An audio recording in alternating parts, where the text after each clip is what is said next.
Saludos, mi nombre es Rosa Torrealba, curso el quinto semestre de Contaduría y les voy a hablar un poco acerca de lo que son las variaciones del costo. Las variaciones del costo, según autores, dice que es un reporte en barras que contrasta el costo planificado con el real y muestra gráficamente si hubo algún desvío positivo o negativo en los costos realmente incurridos en la fecha de control. ¿Qué quiere decir esto? Que una empresa, por ejemplo, ella estimó que cierto costo que iba a tener producir cierto producto, cierta cosa, y la variación es lo que se da entre lo que la empresa estimó y lo que realmente costó producir eso, y si esto fue negativo o fue positivo para la empresa. Algunas de las razones por las que el costo puede variar, ¿verdad? Puede ser diferente al estimado por la empresa, se debe a varios factores. Uno de ellos es la utilización de materiales, la compra de materiales, si compraron más, si compraron menos, de baja calidad, de más calidad, la eficiencia de los trabajadores, si hubo ociosidad o falta de actividad por parte de ellos, entre otras cosas. La diferencia entre el costo real y el costo estándar de los materiales empleados se refleja en dos variaciones. Estas dos variaciones es el precio de los materiales y la variación del uso de los materiales. ¿Qué es la variación del precio de los materiales? Representa la diferencia entre el costo estándar de las cantidades reales compradas y el costo real de estos materiales. Un ejemplo, la empresa estimó que se iban a comprar 5 sacos de harina para producir panes y tenía un costo estimado de 50 bolívares cada saco, pero supongamos que el costo real de cada saco fueron de 60 bolívares. Esto da una variación negativa para la empresa. ¿Por qué se dan estas variaciones en los usos de materiales?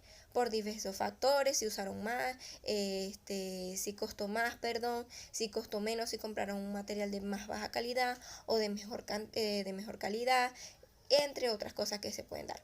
La otra variación es la variación del uso de materiales.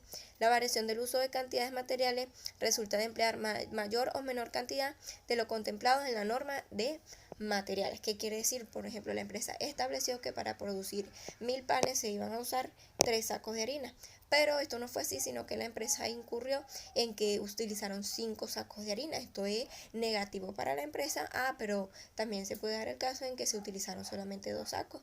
Entonces esto es un factor positivo para la empresa. ¿Por qué puede ocurrir esto? También es por diversos factores. Es por el tipo del material, si era un material más sencillo, de baja calidad, o un material de mucha mejor calidad, entre otros factores. También encontramos la variación de la tasa mano de obra. La variación de la tasa mano de obra o el precio representa la diferencia entre la tasa real y la tasa estándar por hora multiplicado por las horas reales trabajadas. Acá encontramos la fórmula para calcular las variaciones. En el caso de los materiales tenemos la de precio y cantidad, como se nombró anteriormente. La variación de cantidad se da por restar la cantidad real menos la cantidad estándar por el precio estándar. Tenemos la variación del precio, que es la diferencia entre el precio real menos el precio estándar por la cantidad real comprada o la cantidad real usada. Y tenemos la variación en la mano de obra, como vimos anteriormente. Esta variación de mano de obra está directamente relacionada con la producción. Quiere decir, si una empresa estableció que se iba a trabajar cierto número de horas y se trabajó otro número de horas, de más o menos. La variación de eficiencia, tenemos que la variación de eficiencia es igual a las horas reales de mano de obra directa menos las horas estándares permitidas por el salario estándar. Horas permitidas significa que la empresa establece, como dije anteriormente, un número cierto de horas. Si los trabajadores realizaron eso en menos horas, quiere decir que la empresa fue eficiente. Los trabajadores fueron eficientes, pero si utilizaron más, no fueron eficientes. La variación del salario, tenemos que la diferencia entre el salario real menos el salario tasa estándar multiplicado por las horas reales de las manos de obra directa.